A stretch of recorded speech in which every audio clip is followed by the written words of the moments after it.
Channel teaching word. दोस्तों, कल की क्लासेस में हम लोग फाइलम प्लेटीहेल्मिंथेस कंप्लीट कर लिए थे। ठीक है, फाइलम प्लेटीहेल्मिंथेस का कल एमसीक्यू भी हो गया था, थोड़ा सा पीडीएफ गड़बड़ हो गया था। मैंने बाद में देखा कि क्वेश्चन कहीं और चल रहा है, वॉइस कहीं और जा रही है।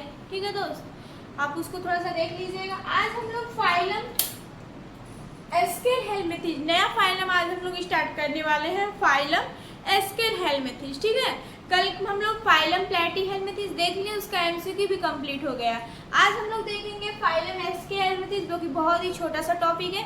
आपके सिलेबस में दिया गया है फाइलम एस्केलहेल्मिंथेस का जनरल कैरेक्टर के बारे में डिस्कस करना है और इसका क्लासिफिकेशन बताना है। तो आज की क्लासेस में हम लोग इसका जनरल कैरेक्टर देखेंगे और क्लासिफिकेशन देखेंगे। ठीक है, और नेक्स्ट क्लासेस में एस्केरिस दिया गया है आपके सिलेबस में। एस्केरिस का हम लोग लाइफ साइकिल और स्ट्रक्चर के बारे में डिस्कस करेंगे। फिर ये फाइलम, ए वाला भी फाइलम एस्केलहेल्मिंथेस, जिसका सेकेंड नाम होता है नीमेटोडा, जिसको क्या बोलते हैं, नीमेटोडा भी बोलते हैं। ठीक है, ये कंप्लीट हो जाएगा, फिर इसके बाद नेक्स्ट फाइलम स्टार्ट करेंगे। ठीक, तो चलिए फाइलम एस्केलहेल्मिंथेस, फाइलम एस्केलहेल्मिंथेस। सबसे पहले हम बताना चाहेंगे कि नीमेटोडा, नीमेटोडा का जो अर्थ होता है उसको क्या बोलते हैं। नीमेटोडा का मतलब क्या होता है, सूत की या राउंड वार्म या थ्रेड वार्म। इसका क्या अर्थ होता है, लिख लीजिए।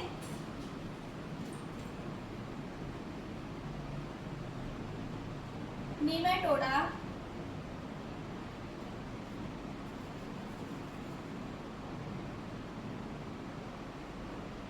नीमेटोडा मीन्स हो जाता है सूत्रकृमि, या इंग्लिश में लिख लीजिए कृमि, राउंड वार्म,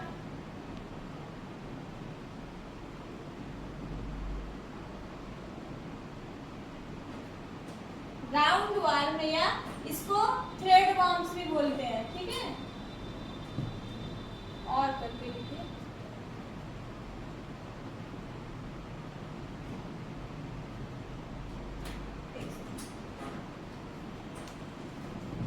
थ्रेड लिखना है, थ्रेड लिखना है, या थ्रेड वार्म।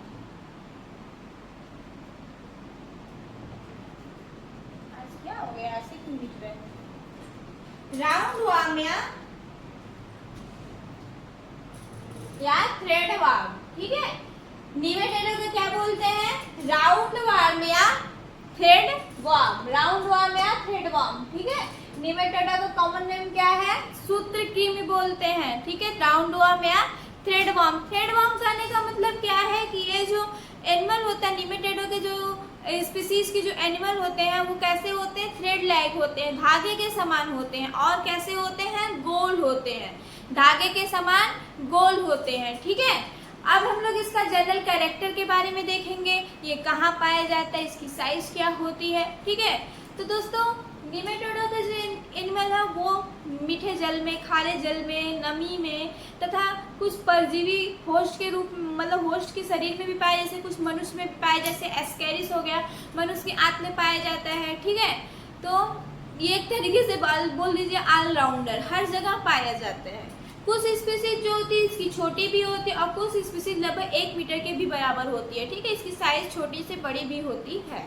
ठीक, और दोस्तों ये बाइलेटरल सिमेट्री प्रदर्शित करता है। फाइलम एस्केलहेल्मिंथेस का जो जीव है वो कैसा बाइलेटरल सिमेट्री प्रदर्शित करता है। बाइलेटरल सिमेट्री करने का मतलब क्या है, उसके शरीर के बीचों बीच अगर लाइन गुजारा जाए, शरीर का जो दोनों पार्ट है वो आपस में बराबर होंगे। ठीक है, और इनका जो बॉडी का ऑर्गेनाइजेशन है वह ऑर्गन लेवल का ऑर्गेनाइजेशन है, मतलब इनका शरीर जो होता है ऑर्गन से मिलके बना होता है, अंग तंत्र से मिलके बना होता है। चलिए हम लोग एक एक करके लिख लेते हैं। क्लास बहुत छोटा सा है, पहले हेडिंग डालिए, सामान्य लक्षण।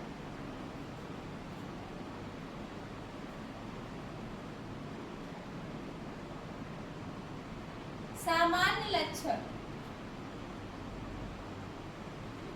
सामान्य लक्षण में सबसे पहला पॉइंट यही लिख लीजिए कि यह स्वतंत्र रूप से भी रहते हैं और परजीवी रूप में भी पाए जाते हैं। परजीवी रूप में अभी बताया ना, जैसे एस्केरिस हो गया, और फाइलेरिया जो होता है ना, फाइलेरिया वो भी मनुष्य के पाँव में, फुट पाँव जिसको बोलते हैं, हाथी पाँव, ठीक है, वो भी इसी फाइलम से बिलोंग करता है। फाइलेरिया जो है इसी फाइलम से बिलोंग करता है। फाइलेरिया, वाउचेरिया हो गया, एस्कैरिस हो गया,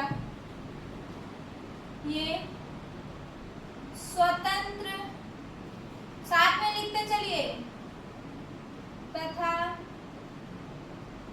परजीवी के रूप में, स्वतंत्र तथा परजीवी के रूप में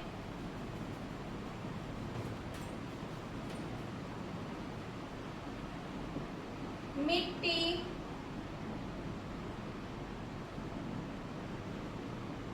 जल,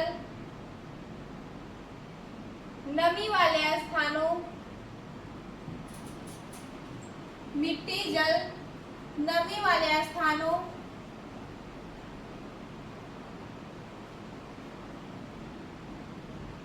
तथा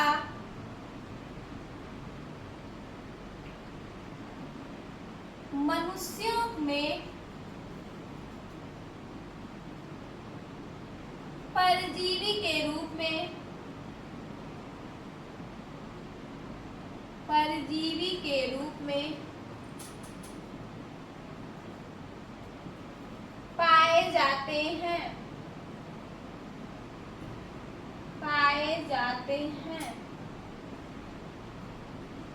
ठीक है, ये स्वतंत्र परजीवी के रूप में मिट्टी, जल, नमी तथा नमी वाले स्थान तथा मनुष्यों में परजीवी के रूप में पाए जाते हैं। ठीक है, नेक्स्ट पॉइंट, इनका शरीर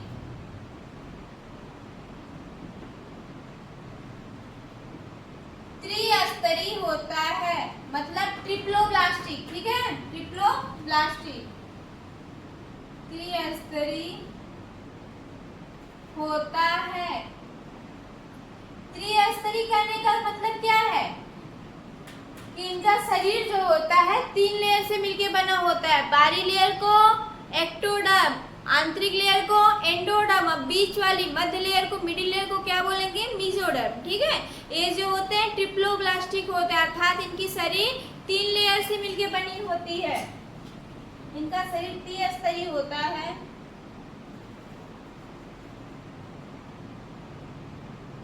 या ऐसे डायरेक्ट लिख लीजिए,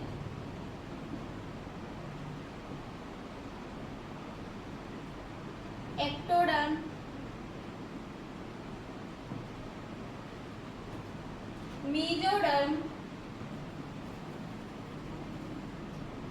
मेसोडर्म तथा एंडोडर्म।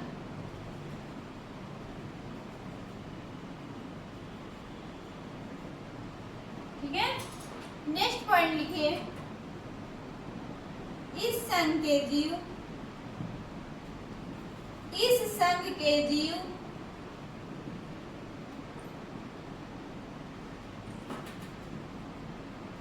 द्विपार्श्वी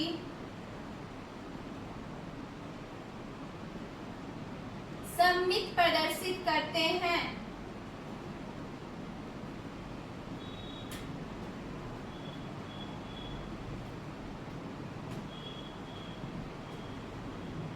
द्विपार्श्वी सममित करने का क्या तात्पर्य है, बाइलेटरल सिमेट्री। यहाँ लिख भी लीजिए ब्रैकेट में करके, बाइलेटरल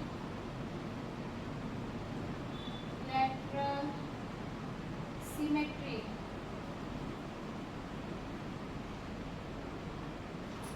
ठीक है, ये इस संघ के जो जीव हैं वह बाइलेटरल सिमेट्री प्रदर्शित करते हैं। अभी हम बताएं कि बाइलेटरल सिमेट्री होती क्या है। ठीक है, इस संघ के जीवों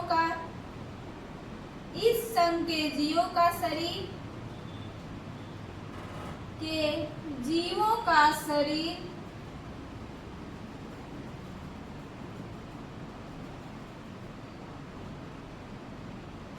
अंग अस्तर का बना होता है।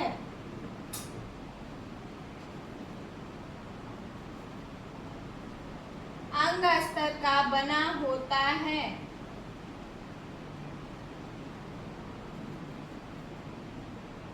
ठीक है, इतने पॉइंट्स लिखे फटाक से, फिर आगे लिखाऊं। अंगस्तर का करने का मतलब क्या है कि इनका जो बॉडी का ऑर्गेनाइजेशन है वह ऑर्गन सिस्टम के बेस पे होता है, ठीक है। ऑर्गन सिस्टम का ऑर्गेनाइजेशन पाया जाता है।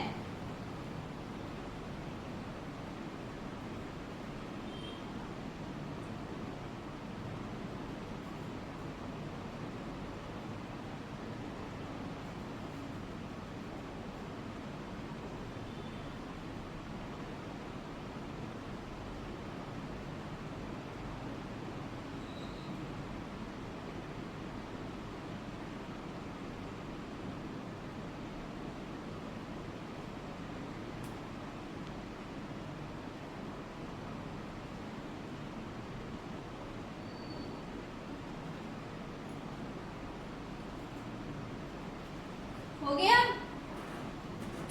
ऊपर से भी जाऊं।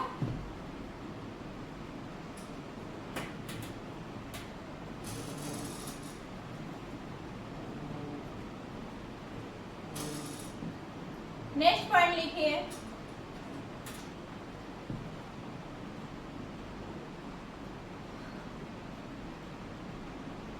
इनका शरीर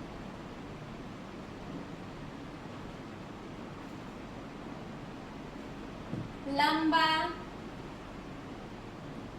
पतला,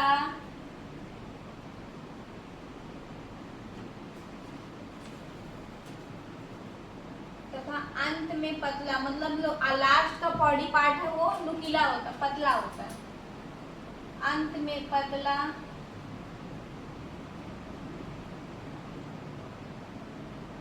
और अंत में पतला और खंड रहित, खंड विहीन होता है। और खंड विहीन, खंड विहीन कहने का तात्पर्य क्या है कि इसमें इनके शरीर में खंड नहीं पाया जाता है, खंड विहीन होता है, ठीक। नेक्स्ट पॉइंट,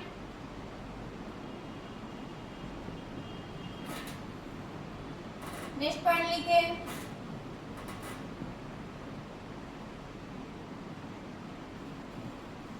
इस संघ के जीवों में, इस संघ के जीवों में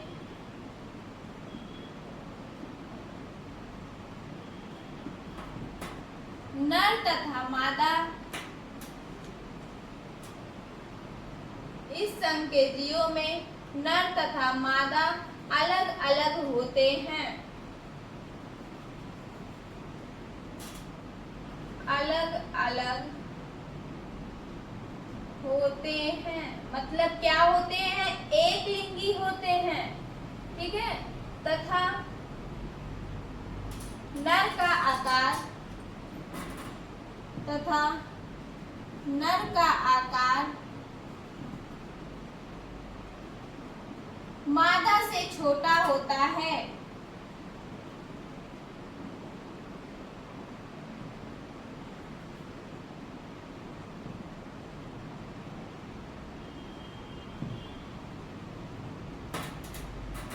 मतलब यह जो होते हैं, इन सब के जो जीव होते हैं वो कैसे होते हैं, एक लिंगी होते हैं, मेल अलग होता है और फीमेल अलग होता है। और साइज के अनुसार देखा जाए कि जो मेल की बॉडी होती है साइज में क्या होती है, छोटी होती है, और फीमेल के कंपेरिजन फीमेल क्या होती है, बड़ी होती है, ठीक है।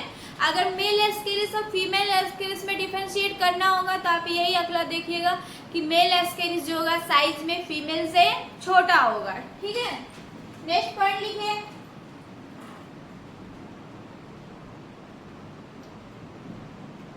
इस संघ के जीव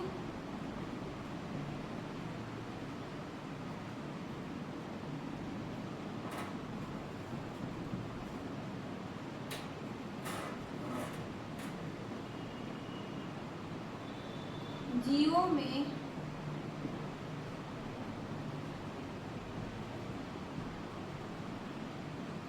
झूठा गुआ बोले तो सूडोशुलेमेट,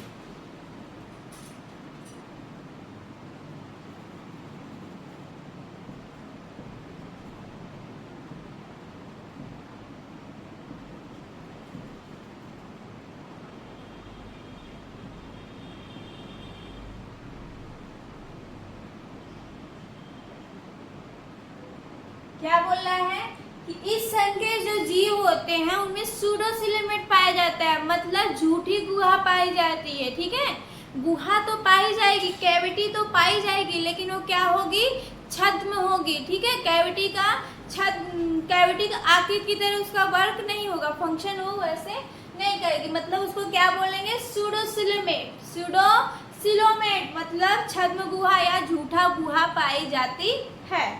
इतना लिखे, फिर नेक्स्ट पॉइंट लिखवाएं, या तो कहीं ऊपर से मिटा नहीं लिखे, लेकिन फटाक से लिखिए।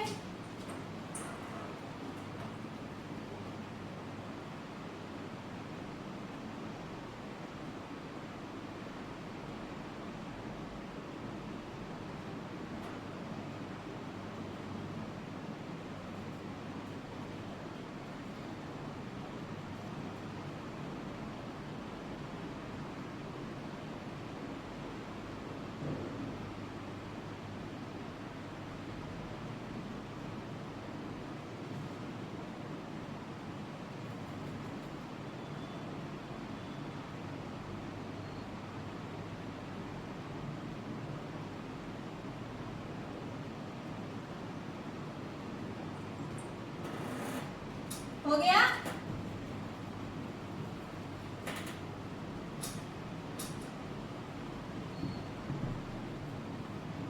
नेक्स्ट पॉइंट लिखिए, पाचन तंत्र उपस्थित होता है।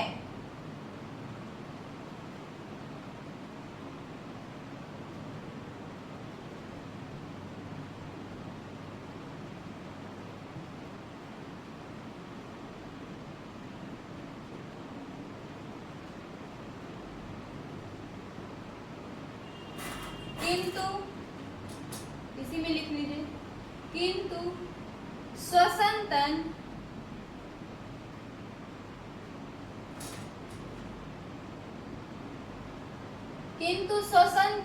अनुपस्थित होता है। किंतु श्वसन तंत्र अनुपस्थित होता है।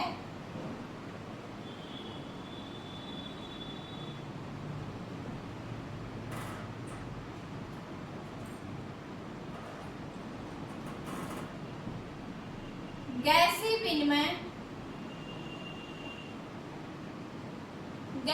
विनिमय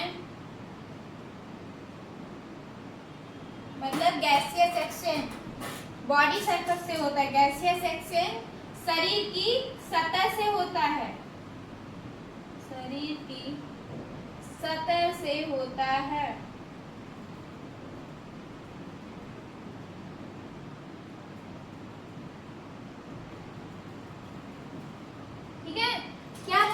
इसमें डाइजेस्टिव सिस्टम जो होता है वेल डेवलप होता है। ठीक है, मुख और गुदा पाया जाता है, इसमें डाइजेस्टिव सिस्टम उपस्थित होता है। ठीक है, वेल डेवलप पाया जाता है, लेकिन श्वसन जो होता है, श्वसन तंत्र अनुपस्थित होता है। गैसीय एक्सचेंज जो होता है बॉडी की सरफेस से होता है। गैसियस एक्सचेंज कैसे होता है, बॉडी की सरफेस से होता है। नेक्स्ट पॉइंट लिखिए,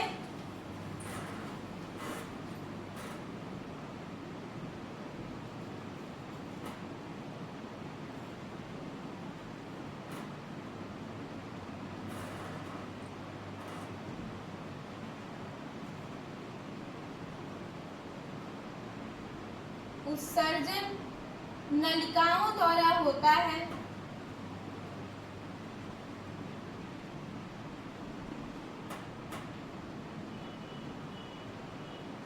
नलिकाओं द्वारा होता है तथा समुद्री कृमि पर या समुद्री कृमि में उत्सर्जन के लिए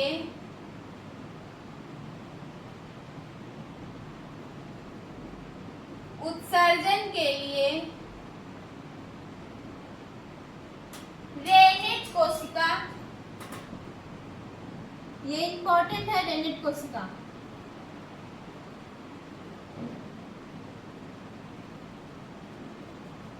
पाई जाती है।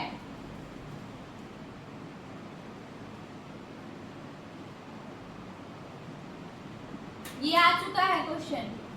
रेनेट सेल किस फाइलम में पाया जाता है? रेनेट सेल किस फाइलम में पाया जाता है?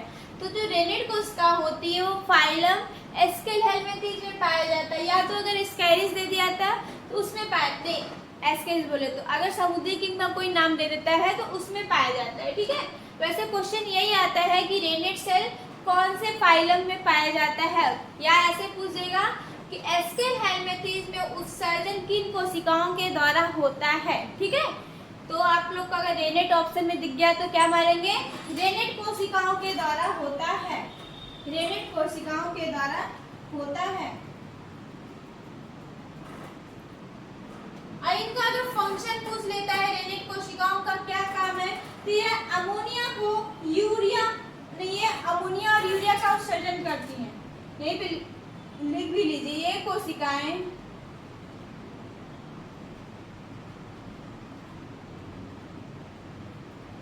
अमोनिया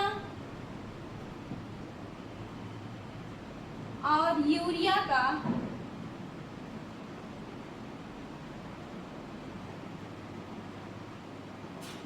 का उत्सर्जन करती हैं।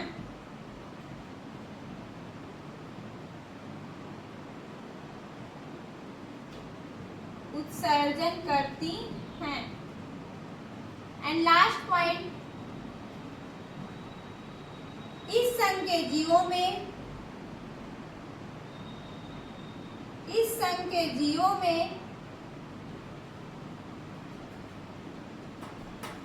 केवल लैंगिक जनन पाया जाता है।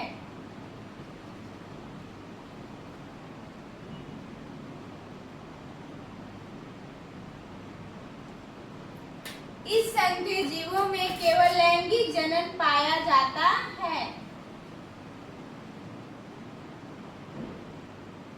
ये रहा सामान्य लक्षण। जितना भी इंपॉर्टेंट पॉइंट है हमने सब लिखवा दिया, ठीक है।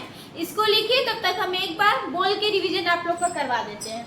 क्या बताएं कि ये कहाँ पाए जाते हैं? ये परजीवी के रूप में या स्वतंत्र फॉर्म में भी पाए जाते हैं, जो गीली मिट्टी, समुद्र, नदी, मीठे खारे पानी तथा मनुष्यों के शरीर आदि में परजीवी के रूप में रहते हैं, ठीक है। इनका साइज छोटा से लेके बड़ा भी हो सकता है। ये कुछ बड़े, जैसे बड़े में अधिकतर 1 मीटर के भी बराबर हो सकते हैं। और क्या इसमें इनका शरीर जो होता है ट्रिप्लोब्लास्टिक होता है, मतलब इनका शरीर 3 लेयर से मिलकर बना होता है, एपिडर्मिस, एंडोडर्मिस और मेसोडर्मिस। नेक्स्ट पॉइंट क्या था? इनका शरीर का जो ऑर्गेनाइजेशन है वह ऑर्गन सिस्टम लेवल बेस पे ऑर्गेनाइजेशन है, मतलब इनका शरीर जो होता है वह अंगों से मिलकर बना होता है, अंग तंत्रों से मिलकर बना होता है। इनमें वेल डेवलप्ड डाइजेशन सिस्टम पाया जाता है, लेकिन इनमें श्वसन तंत्र अनुपस्थित होता है। श्वसन कैसे होता है? गैसेस एक्सचेंज कैसे होता है? बॉडी सरफेस से होता है। कैसे होता है? बॉडी सरफेस से होता है। और क्या बताए इसमें, ये जो इस संघ के जो जीव होते हैं एक लिंगी होते हैं, मतलब क्या, एक लिंगी कहने का मेल अलग होता है और फीमेल अलग होता है। और इनका एक और कैरेक्टर होता है कि जो मेल बॉडी होती है उसका जो साइज होता है फीमेल बॉडी से छोटा होता है, ठीक है। और इसमें क्या बताया गया, उत्सर्जन के लिए एक विशेष प्रकार की नलिकाएं पाई जाती हैं। समुद्री कृमि जो होते हैं उनमें रेनेट कोशिकाएं पाई जाती हैं जो अमोनिया और यूरिया का उत्सर्जन करती हैं। और क्या बताएगा, ये सिर्फ लैंगिक जनन करते हैं, इनमें अलैंगिक जनन अनुपस्थित होता है, ठीक है। और क्या ये बाइलेटरल सिमेट्री प्रदर्शित करते हैं, मतलब इनके शरीर से बीचों बीच अगर तल से एक रेखा गुजारी जाए तो आगे दोनों भाग जो होंगे आपस में बराबर होंगे। ये रहा पूरा इसका कैरेक्टर, लिख लीजिए, फिर हम लोग इसका क्लासिफिकेशन पढ़ेंगे, ठीक है। फटाक से लिखिए।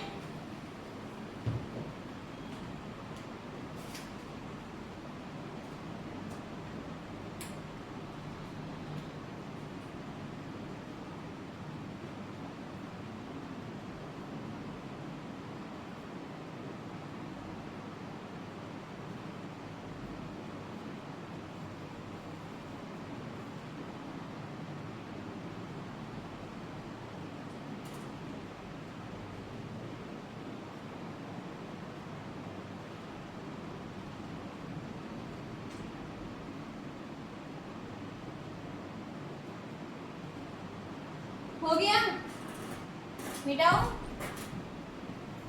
अब हम लोग इसका क्लासिफिकेशन देखेंगे जो कि आपके सिलेबस में दिया गया है, ठीक है। एस्केर हेलमिंथेस का क्लासिफिकेशन मतलब इसको कितने वर्गों में बांटा गया है। चलिए हेडिंग डालिए, क्लासिफिकेशन, हेडिंग डालिए क्लासिफिकेशन।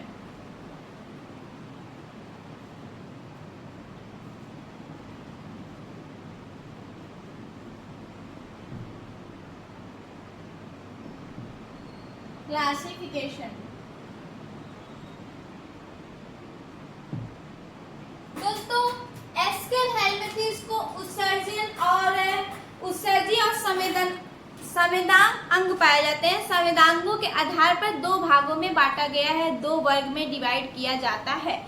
फाइलम निमेटोडा को दो वर्गों में डिवाइड किया जाता है। किसके आधार पर? संवेदांगों के आधार पर, उसमें पाए जाने वाले उत्सर्जी अंगों के आधार पर, ठीक है। उत्सर्जन के आधार पर या उत्सर्जी तंत्र के लक्षणों के आधार पर उनको दो भागों में बांटा गया है। लिख लीजिए, निमेटोडा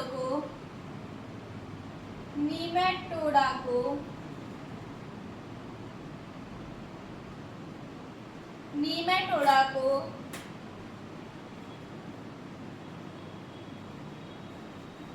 संवेदनांगों तथा उत्सर्जी तंत्रों के आधार पर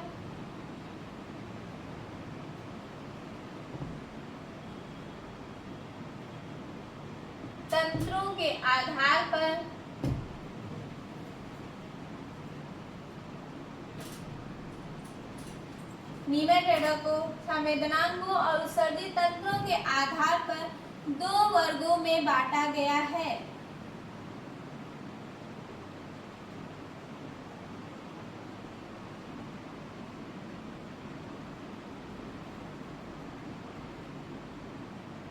कौन कौन से हैं?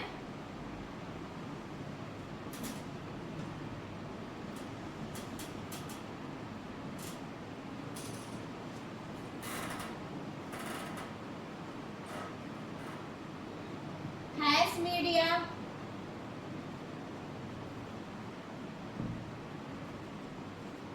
और ए फैस मीडिया, फैस मीडिया और ए फैस मीडिया।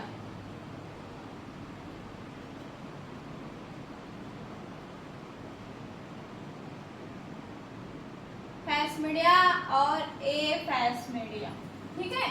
इनको दो निमेटोडा को दो भागों में, दो वर्गों में बांटा गया है, फैस मीडिया और ए फैस मीडिया। फैस मीडिया क्या होता है दोस्त? इसमें जो होता है शरीर के पश्च छोर पे, फैस मीडिया में शरीर के पश्च छोर पर एक संवेदांग पाया जाता है जिसको फैसमिड बोलते हैं, ठीक है।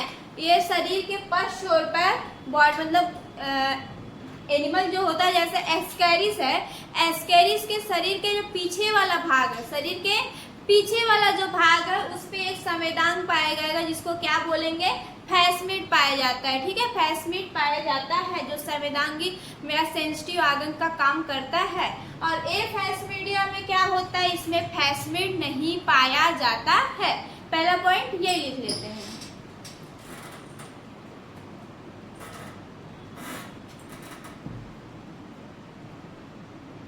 शरीर के पश्च छोर पर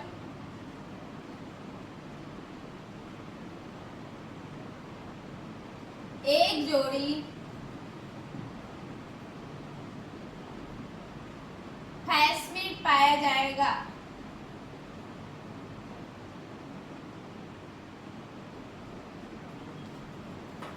शरीर के पश्च छोर पर एक जोड़ी फैसमिड्स पाया जाता है।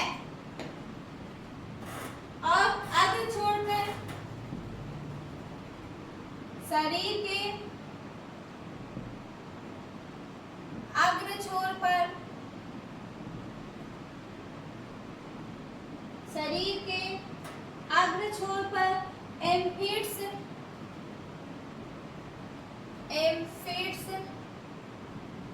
जाता है।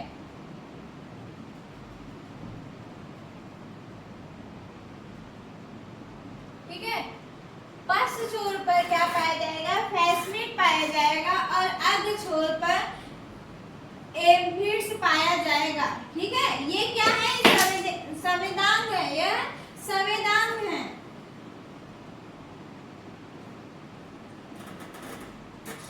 यहाँ लिख लीजिए तो आप लोग कंफ्यूज हो जाएंगे। नामक संवेदांग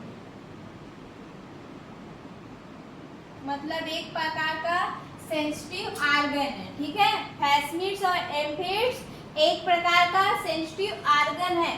फेसमिड क्या? शरीर के पश्च भाग पे पाया जाएगा और एम्फिड्स क्या? शरीर के अग्र भाग पे पाया जाता है। एक जोड़ी मतलब संख्या में 2 होते हैं। ठीक है, एक जोड़ी कहने का तात्पर्य क्या है? संख्या में 2 होते हैं।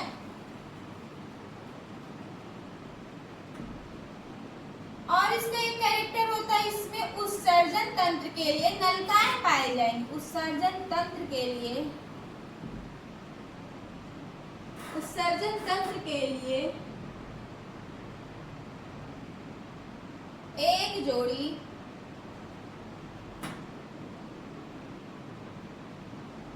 पार्श्व नलिकाएं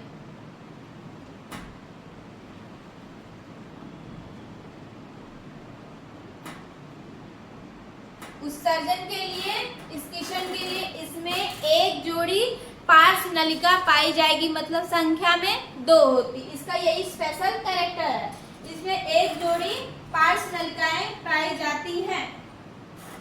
और इसका एक लास्ट पॉइंट लिखिए, पुच्छी ग्रंथियां अनुपस्थित होती हैं। पुच्छी ग्रंथियां अनुपस्थित होती हैं।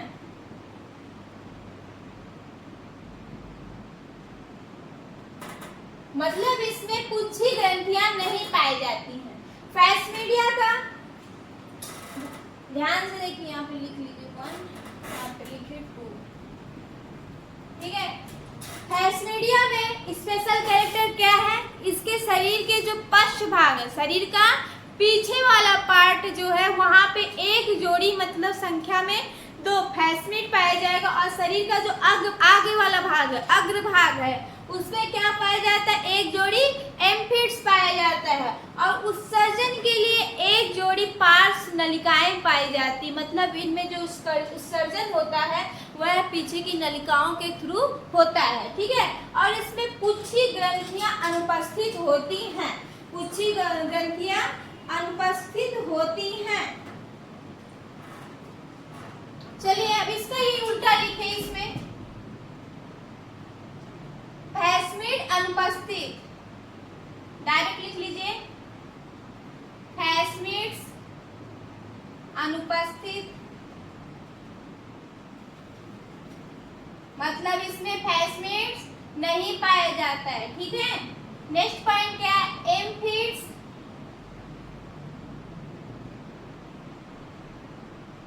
कुंडलित तथा तस्तरीनुमा,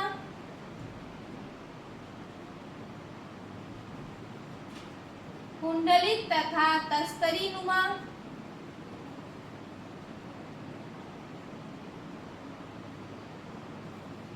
और क्या है? पार्श्व नलिकाएं अनुपस्थित होती हैं। पार्श्व नलिकाएं अनुपस्थित होती हैं।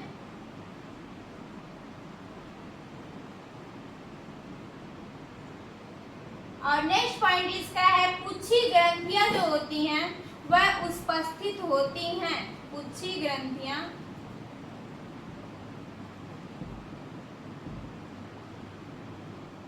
उपस्थित होती हैं।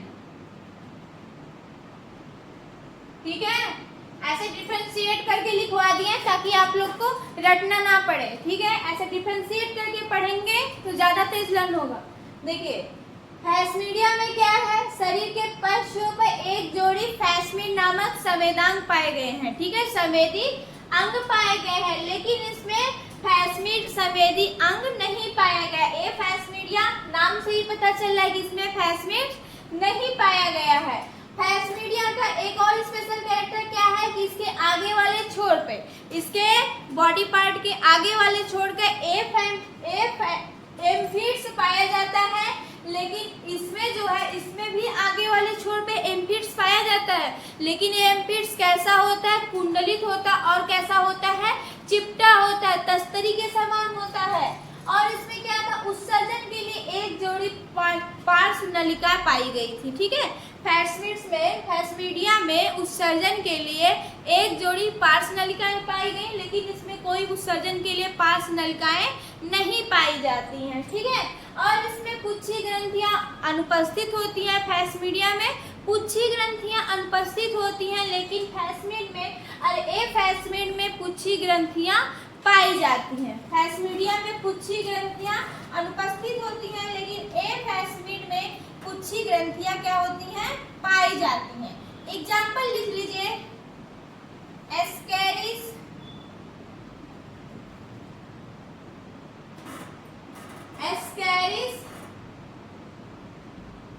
और वुचेरिया या वाउचेरिया।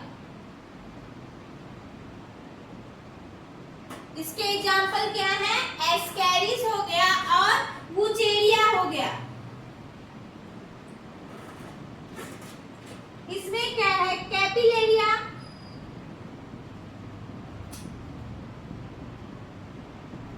इसमें कैपिलेरिया।